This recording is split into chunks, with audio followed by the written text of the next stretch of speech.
صلو علی الحبیب صلی اللہ تعالی علی محمد صلی اللہ تعالی علیہ وآلہ وسلم۔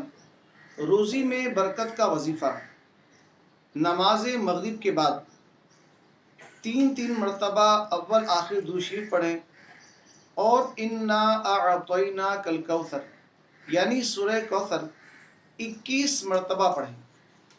زیادہ مسائل ہوں تو ہر نماز کے بعد یہ وظیفہ کر لیں، انشاءاللہ عز و جل روزی میں کثیر برکت دیکھیں گے اور آپ محسوس کریں گے کہ اللہ تبارک و تعالیٰ کی خصوصی رحمتوں اور برکتوں کا نزول ہو رہا ہے، غیب سے روزگار کے اسباب مہیا ہوں گے اور محتاجگی سے محفوظ رہیں گے۔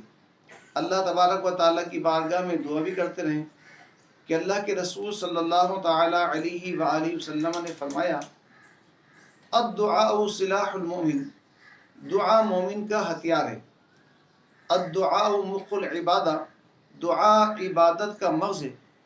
اور قرآن مجید فرقان حمید میں بھی اللہ تبارک و تعالی ارشاد فرماتا ہے، ادعونی استجب لکم، تم دعا کرو میں قبول کروں گا۔ تو لہٰذا اللہ تعالیٰ کی بارگاہ میں دعا کرتے رہیں، یہ وظیفہ سورہ کوثر کا پڑھتے رہیں، انشاءاللہ عز و جل مخلوق کی محتاجگی سے محفوظ رہیں گے اور روزی میں برکت بھی رہے گی۔ اللہ تبارک و تعالی ہمیں عمل کی توفیق عطا فرمائے، آمین۔